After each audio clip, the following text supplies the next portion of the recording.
সরকার গঠনের পর প্রথম চাঁদপুর সফরকে কেন্দ্র করে উৎসবের নগরীতে পরিণত হয়েছে ঢাকা চট্টগ্রাম মহাসড়কের মুন্সিগঞ্জের গজারিয়া অংশ। প্রধানমন্ত্রীকে এক নজর দেখতে এবং স্বাগত জানাতে সকাল থেকে মহাসড়কের দুই পাশে ঢল নামে বিএনপি ও অঙ্গ সংগঠনের নেতাকর্মী ও সাধারণ মানুষের। শনিবার 16 মে সকাল 10টা 25 মিনিটে প্রধানমন্ত্রী গাড়িবহর গজারিয়া তৈতলা হাস পয়েন্ট এলাকায় পৌঁছানোর সৃষ্টি হয় এক আবেগঘন পরিবেশ।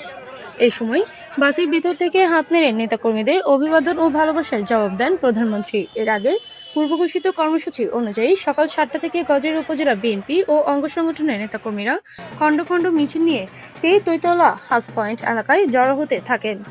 প্রধানমন্ত্রীর আগমনকে কেন্দ্র করে নেতাকর্মীদের মাঝে ছিল ব্যতিক্রমী উচ্ছ্বাস। কাউকে দেখা গেছে মাথায় মাথাল দিয়ে এবং হাতে ধানের শীষ নিয়ে কৃষকের বেশে, আবার কেউ এসেছেন আবহমান বাংলার চিরায়ত ঐতিহ্য ফুটিয়ে তুলতে জেলের বেশ ধরে। সকাল 8:30টার মধ্যে রাস্তার দুই পাশে নেতাকর্মীদের উপচে পড়া ভিড় লক্ষ্য করা যায়। সকাল 9টায় অনুষ্ঠানস্থলে এসে উপস্থিত হন মুন্সিগঞ্জ 3 আসনের সংসদ সদস্য কামরুজ্জামান রতন। সকাল 10টা 25 মিনিটে প্রধানমন্ত্রী তারেক রহমানের গাড়িবহর মহাসড়কের গজারিয়া অংশে এসে পৌঁছালে অপেক্ষমান জনতা সমস্বরে স্লোগান দিতে শুরু করেন। স্লোগানে মুখরিত হয়ে ওঠে পুরো এলাকা। নেতাকর্মী ও সাধারণ মানুষের এই বাঁধভাঙা উচ্ছ্বাস থেকে প্রধানমন্ত্রী গাড়ির ভেতর থেকে হাত নেড়ে তাদের প্রতি কৃতজ্ঞতা ও শুভেচ্ছা জানান। প্রধানমন্ত্রীর এই গুরুত্বপূর্ণ সফরকে নির্বিঘ্ন করতে গজারিয়া অংশে নেওয়া হয়েছে নিশ্চিদ্র ও নজরবিহীন নিরাপত্তা ব্যবস্থা।